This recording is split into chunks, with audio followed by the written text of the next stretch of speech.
Smoke 'em if you got 'em, baby, because Indiana is burning up the Big Ten. From LA to Piscataway, all Big Ten all year long.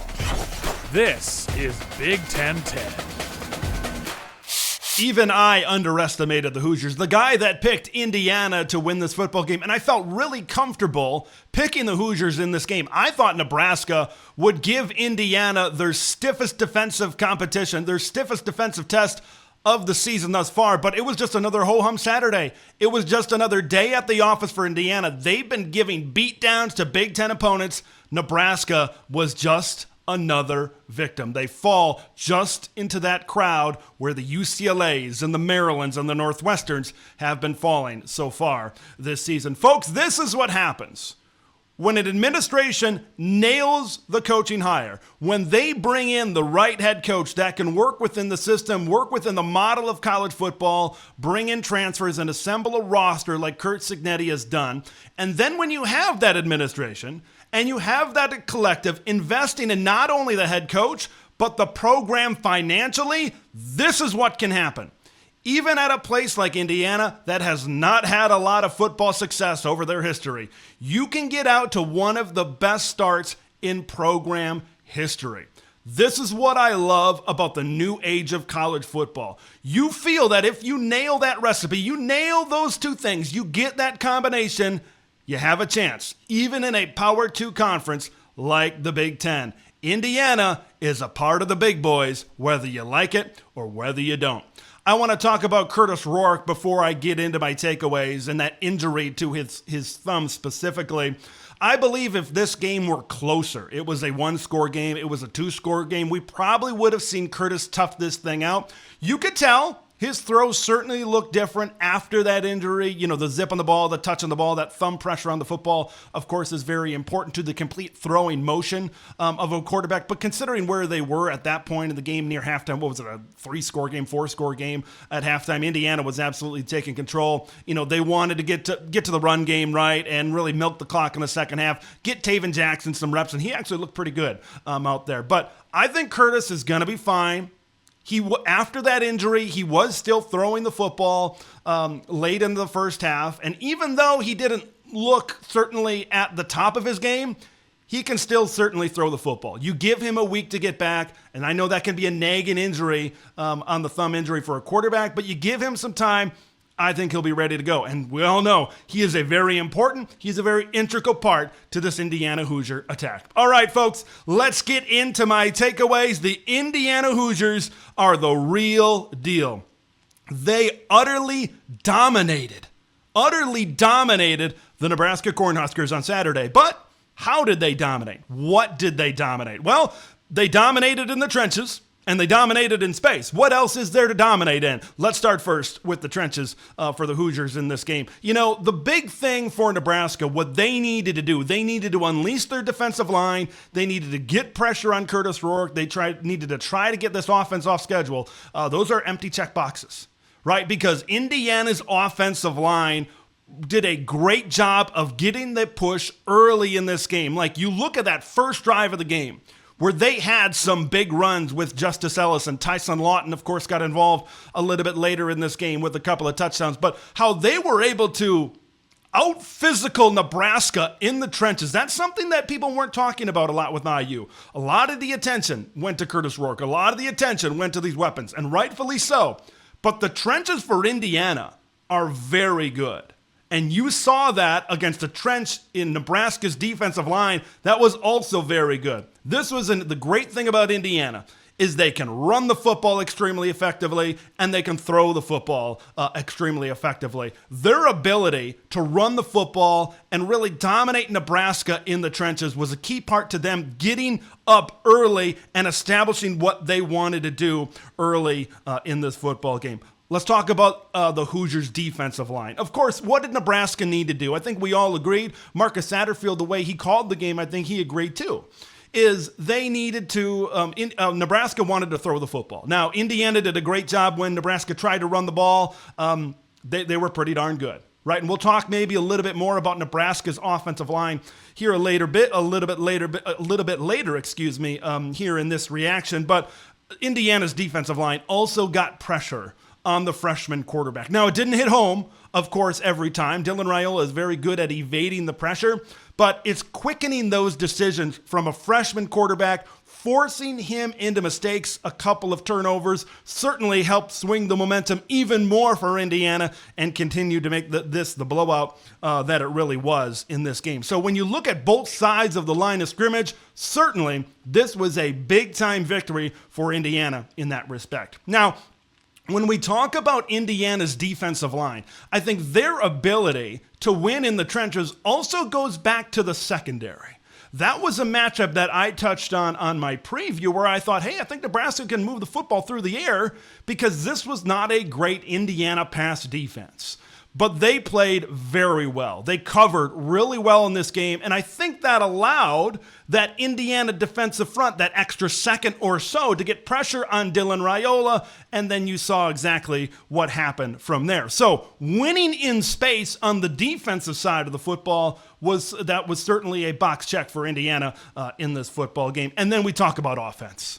Okay, this is an offense that wants to live in space. They want to spread everybody out. They want to take advantage of the matchups, not only in the throw game, but also in the run game as well. Curtis Rourke, he is such a smart quarterback, making the right decisions at the right times in the right situations. And of course, that goes to this offensive coaching staff. Of course, head coach Curt Cignetti and offensive coordinator Mike Shanahan. They've been around for a long time, and I'm sure they complete each other's sentences. They know what each one of them is thinking. And then when you have a quarterback like Curtis Rourke, that is the definition of production over potential. It is complete synergy on the offensive side of the football. Like, this is an Indiana team that just looks so much more athletic. They look so much faster than Nebraska on the perimeter. They got their guys into space early, and you saw what you saw.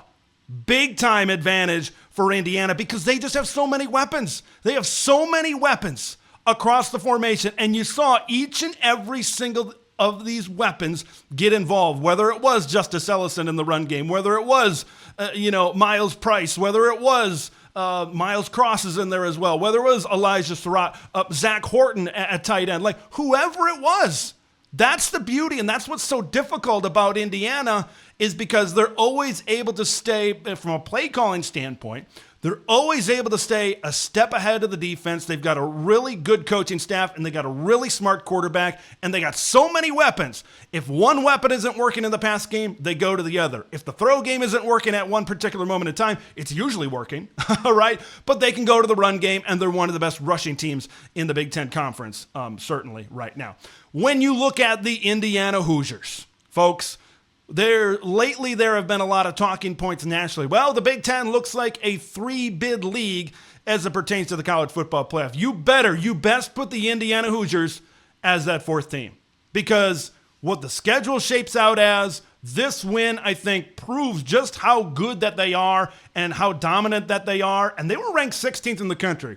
We figure you got to be top 10 really to get an at-large spot. I think that they're going to rise in the rankings certainly this week. And when the college football playoff rankings come out in a couple of weeks, I think that the committee is going to look very favorable on this Indiana team. You look at the schedule that they have coming up. They're going to be favored. Vegas favored in every game except when they travel to Ohio State in their 11th game of the season. Remaining games: home against Washington, at Michigan State, home against Michigan, at Ohio State, home against Purdue. Like I said about Oregon when they beat Ohio State, I said, well, they're staring 12-0 in the face. This is an Indiana team that is staring 11-1 in the face right now. They are that good, and it's not just because of their quarterback, and it's not just because of their weapons. They are a balanced team. This is a well-built roster, plain and simple. And this is a team, an 8-1 conference record could get them to Indianapolis at the end of the year in the Big Ten Championship. When Curt Cignetti, I believe it was at Media Days, or maybe it was the Big Ten Championship last year, he was in Indianapolis at some point, and he says, we're going to be back here. And he said a lot of stuff. A lot of people a lot of months ago said, that's crazy. But now we're all finding out together. Curt Cignetti ain't crazy. He's smart. He wins. Google him, right? I'm sure we've heard that one before. So that's Indiana. They're a great team. If you doubted them before, you shouldn't be doubting them now. let's talk about Nebraska to finish this thing off. They look good before the Illinois game. Since the Illinois game, this offense has just not looked the same. Okay, it took them till late in the third quarter to score against Purdue. Only scoring 14 points against Rutgers, and a lot of other teams across college football, or I should say a lot of other teams in the Big Ten, have been able to move the football on the Rutgers Scarlet Knights. Nebraska really wasn't able to do it in their game against Greg Schiano's Scarlet Knights. But what has it been? What's the issue? Personally, when I look at this, I think that there are a lot of issues to maybe dissect with the Nebraska team as a whole, but specifically when we're looking at offense. Look, in preseason when Teddy Prohaska went down, I'd be like, if they get another injury, if they get another couple of guys that aren't able to go on their offensive line, that could be something that could hurt Nebraska. You saw it against Rutgers, where a Rutgers team that wasn't great at getting home and getting sacks got 4 sacks against this offensive line. I think this offensive line is not great right now, and I think that's maybe holding Nebraska back a little bit, right? Their ability to run the ball, their ability to protect Dylan Raiola, and they have a freshman quarterback that is continuing to learn. Look, he's got the potential. There's no doubt. No doubt that Dylan Raiola has a lot of potential at the quarterback position, but when I look at what this offensive line is doing, that's certainly not helping things out for Nebraska. And to be honest with you, they look slow.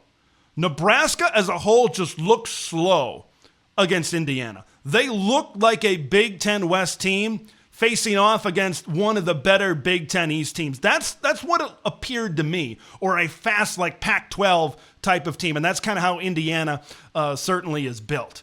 That's not good.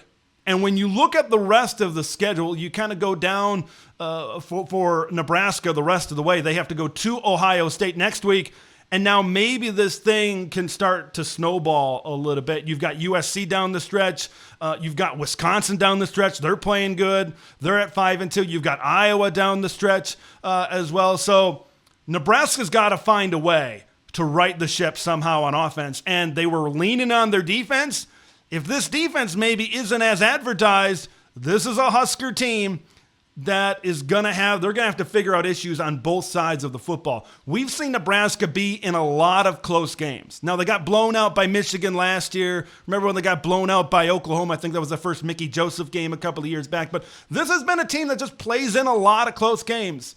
It's not very often. You maybe get about one a year where Nebraska gets utterly blown out like this. And we might get 2 with the Huskers going to Ohio State next week. They got to find a way to get things right.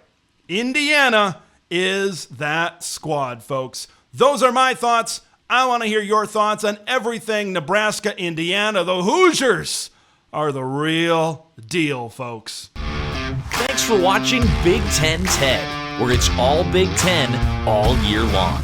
Make sure to like the video to spread the word of Big Ten Ted to the masses, and subscribe to the channel for updates on Big Ten content that drops every day.